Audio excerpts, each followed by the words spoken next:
Hello friends, मैं Ashok Usha maths take में आप सभी का स्वागत करते हैं। हम लोग सीख रहे हैं नंबर सिस्टम। पिछली क्लास में हम लोगों ने टॉपिक नंबर 4 तक सीख लिया है। टॉपिक नंबर 5 चलते हैं। टॉपिक नंबर 5, ये सारे टॉपिक आपके बहुत ही बेसिक से रिलेटेड हैं।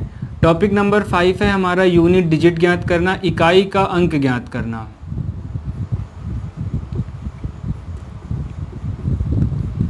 इकाई का अंक ज्ञात करना, यूनिट डिजिट पता करना कि किसी संख्या के गुणनफल में या कोई सवाल आधार या घातांक से रिलेटेड है तो उसमें यूनिट डिजिट क्या आएगा। तो इसमें दो टाइप के क्वेश्चन आते हैं, टाइप 1 और टाइप 2 के क्वेश्चन आते हैं। टाइप 1 में क्या रहता है, जब संख्याओं को आपस में गुणा किया जाए, जब संख्याओं को आपस में गुणा किया जाए,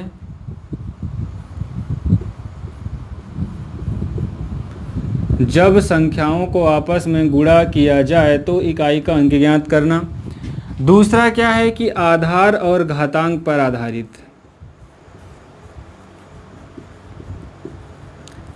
आधार और घातांक पर आधारित इकाई का अंक ज्ञात करना।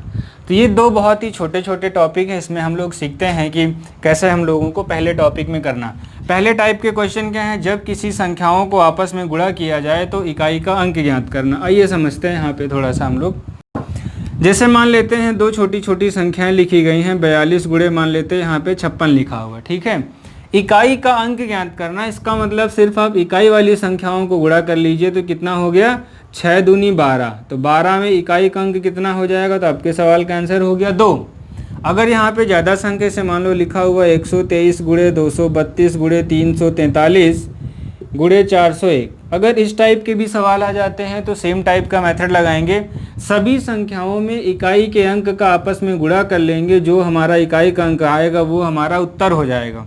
जैसे क्या होगा, 3 दूनी 6, 6 त्रिक 18, 18 को 1 से गुणा करेंगे 18। तो अगर यूनिट डिजिट की बात करेंगे तो इकाई के अंक की बात करेंगे तो कितना हो जाएगा, 8। इसमें इस तरह के छोटे छोटे सवाल आएंगे। आगे हम लोग पढ़ते हैं कि आधार और घातांक पर आधारित प्रश्नों के जब आएंगे तो उसमें इकाई का अंक कैसे ज्ञात करेंगे। अगर यहाँ पे हम लोग थोड़ा सा भी बेसिक देख के चलें, जैसे मान लेते ये अंक है और यहाँ पे अगर इस अंक का हम लोग क्या कर दें, वर्ग कर दें, वर्ग करें तो यहाँ पे इकाई का अंक क्या आएगा। जैसे 0 लिखा है, अगर हम लोग इसका स्क्वायर कर देंगे तो यूनिट डिजिट में हमारा क्या आएगा, 0 आएगा। अगर किसी संख्या का लास्ट का अंक हमारा 1 है, अगर हम इन लोग इसका स्क्वायर करेंगे, वर्ग करेंगे तो लास्ट में 1 आएगा। अगर किसी संख्या का अंक 2 है और इसका हम लोग वर्ग कर देंगे या घात में कुछ भी आएगा तो ये 4 हो जाएगा। अगर यहाँ पे 3 होगा तो इकाई का अंक कितना हो जाएगा, 9। अगर 4 का वर्ग करेंगे तो 16 आएगा तो इकाई का अंक कितना हो जाएगा, 6। 5 का वर्ग करेंगे तो 25 आएगा तो इकाई का अंक कितना हो जाएगा, 5। अगर 6 का वर्ग करेंगे 36 तो इकाई का अंक कितना हो गया, 6। 7 का वर्ग करेंगे 7 सती 49 तो इकाई का अंक कितना हो गया, 9।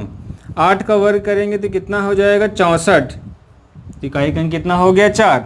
अगर 9 का वर्ग करेंगे तो 81 इकाई का अंक कितना हो गया, 1। फिर से हमारा आगे आ जाएगा 10 तो उसका फिर स्क्वायर करेंगे तो 0। यहाँ पर एक चीज़ ध्यान से देखिए कि 1, 4, 9 और 6, 1, 4, 9 और 6, इसका मतलब प्रत्येक 4 घात के बाद इकाई का अंक रिपीट होने लगता है। तो यहाँ पे हम लोग छोटे छोटे कुछ क्वेश्चन देखते हैं और क्या कॉन्सेप्ट है हम लोग सीखेंगे। जैसे मान लीजिए एक छोटा सा सवाल लेता हूँ, जैसे लिखा है 2 की घात 37 में इकाई का अंक ज्ञात कीजिए। तो 2 की घात 37 में इकाई का अंक निकालने के लिए इसमें एक साधारण सा प्रोसेस बताते हैं। तो सबसे पहला काम क्या करेंगे, फर्स्ट स्टेप में तो जो भी घात लिखी रहेगी उस घात में एक माइनस करेंगे। तो 37 में एक माइनस कर लिए, 36 आ गया। और दूसरे स्टेप में क्या करेंगे, सेकंड स्टेप में क्या करना रहेगा, जो भी घटाने के बाद प्राप्त होगा उसको 4 से भाग करेंगे और यहाँ पे क्या लिखेंगे, जो भी हमारा शेष फल आएगा। तो शेष कितना आएगा, 4 9 या 36, तो शेष कितना आ गया हमारा, 0। लेकिन मैथ का नियम होता है, अगर किसी संख्या में हमने कुछ घटाया है तो उसको प्लस भी करेंगे तो हमारा यहाँ पे क्या हो जाएगा, 0 ये आया हुआ, -1 किया था +1, तो इकाई कितना हो जाएगा, ये हमारा 2 की घात 1, तो ये आंसर कितना आ गया, 2। इसका मतलब 2 की घात 37 में इकाई का अंक कितना हो जाएगा, 2। एक बार फिर से समझते हैं हम लोग एक छोटे से और सवाल में। जैसे मान लेते हैं कोई बड़ा अंक यहाँ पे लिख दिया जाए, 3 की घात 75 लिख देते हैं। ठीक है, पहले स्टेप में क्या करेंगे, 75 में एक माइनस करेंगे, ये हमारा कितना हो जाएगा 74। ठीक, अब 74 को 4 से भाग करेंगे और शेष पता करेंगे। तो 74 को 4 से भाग करेंगे तो कितना आ जाएगा, 18 चौक 72, आपका 2 शेष बच जाएगा।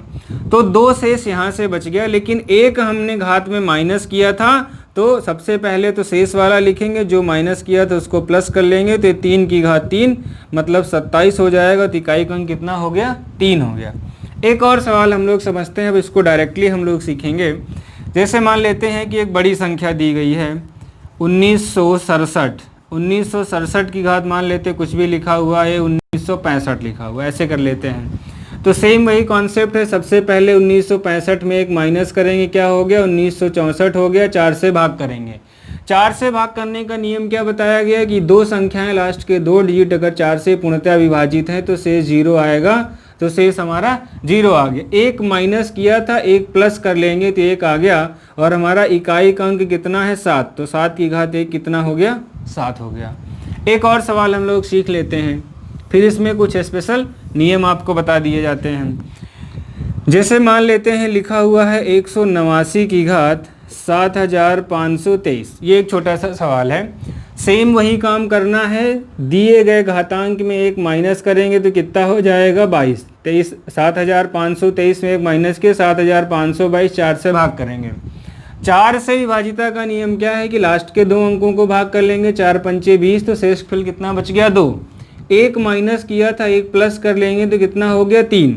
अब ये सारा काम घात में हो रहा था, लेकिन इकाई का अंक पता करना, तो इकाई कितनी है 9, तो 9 की घात 3, तो 9 की घात 3 का मतलब 9 का गुणा 3 बार करेंगे तो 9 9 81, एक यहाँ से आ जाएगा, फिर 9 से गुणा कर देंगे तो इकाई का अंक कितना हो गया 9। आप इस काम को प्रैक्टिस करके बहुत ही सेकंडों में कर सकते हैं। एक थोड़ा सा बेसिक हम लोग और सीखते हैं थोड़ा सा। ये तो एक टाइप के क्वेश्चन थे, एक यहाँ पे स्पेशल रूल है इसका कुछ अंकों के लिए।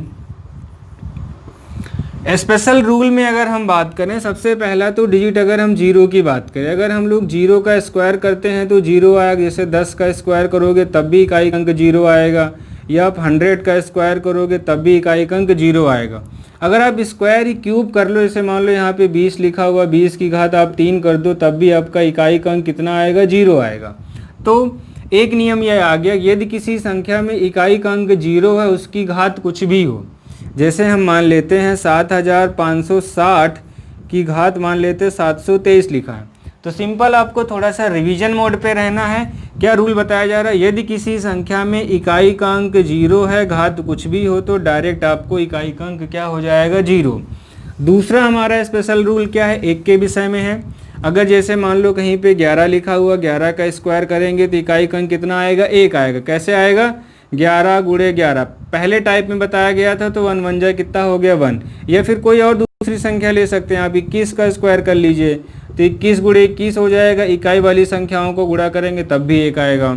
अगर आप इसको 31 की घात 3 लिख लेते हैं तब भी वही सेम सिस्टम होगा, 31 गुणे 31 गुणे 31। इकाई का अंक निकालना तो सभी इकाई को गुणा कर लेंगे तब भी 1 आएगा। तो एक दूसरा नियम निकल के आ गया, यदि किसी संख्या में इकाई का अंक 1 हो, घाते हमारे चाहे पास क्या हो, सम हो या विषम हो, तब भी इकाई का अंक हमेशा कितना आएगा 1 आएगा। तो 2 अंकों के लिए हम लोगों ने सीख लिया। अगला कौन सा अंक होता है, 5 होता है। अगर हम लोग 5 की घात 2 निकालेंगे तब भी 25 आएगा, और इकाई का अंक कितना हो गया 5 हो गया।